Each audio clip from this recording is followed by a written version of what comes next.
আকে আকে কত রকম হাগলের লাগে দেয়া বুঝিনি যেগুলো হগারে বান্ধিলে মশাও কামড়াইতো না। কত রকম হাগল আছে দেখবেন আপনি, আশেপাশে আছে। কদিন আগে ফেরিসের মধ্যে হাগলের লাগে দিয়েছে বুঝিনি। এটা আর একটা বায়ানে বাঙালি বিয়ে কিছু কিনলে বাঙালি মাইয়া তার বালা লাগে না, আর কাছে শুধু সাদা চামড়ার মাইয়া ভালো লাগে, আরিফা মাইয়া ভালো লাগে। এতার কথা শুনি আমি মনে করছি এতার বাপ দাদা 14 গোষ্ঠীর জন্ম মনে ফেরিস হয়েছে।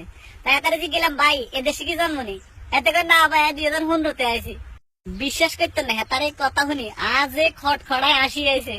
কত কষ্ট করে যায় সাবি ধরে রেখছে, এটা খালি আয় জানে আর খোদা জানে। এর হলো আইন আর কি কয় 2 দিনের বৈরাগী বাতের কয় অন্য বুঝিনি। আচ্ছা যাই হোক, এর হাতে হাতার লাগে কথা কইতে কইতে খবর এলাম হেতার বাড়ি নোয়াখালী।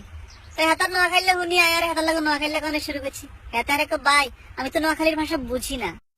আজ গেলাম কিনলে আমি নোয়াখাইলের ভাষা আর না। কয় ভাইয়া আমার জন্ম তো নোয়াখালী হয়েছে, কিন্তু আমি তো বড় হয়েছি ঢাকায়, আমার স্কুল কলেজ সব ঢাকাতে। ইয়ে হলো দিয়ে তার কয় ভাইয়া আমি যখন ক্লাস 4-এ পড়ি তখন আমরা ঢাকায় চলে এসেছি, তো এই জন্য আমি নোয়াখালীর ভাষা পারি না। তুই ক্লাস 4 পর্যন্ত পড়িয়েছ নোয়াখালী, আর তুই আরেক তুই নোয়াখালীর ভাষা হারসা। বেড়া 14 বছর সৈদারি চাকরি করছি, তুই আর কান্টু বিছিনাস কেন? হ্যাঁ এতগো মতো হলো আইন, কত কিছু দেয়াইলো আর কত কিছু দেয়াবি আং ঘরে। আরে মজার কথা হইলো কত হরে হেতার মার ফোন আইছে বুঝিনি। হেতে ফোন ধরি কায় আম্মু আয়ের তখন বুঝি আর কি হেতে যে আল্লাহকে নাটক করে হেতে নোয়াখালীর ভাষা হারে না। সব বলা উচিত বুঝিনি। সিয়ন জিংলা আছে না, সিয়ন জিংলা দিয়ে হোকার টিয়া বাড়া এমন এমন জোরে বাড়ি দেন জীবন আর সব না করে।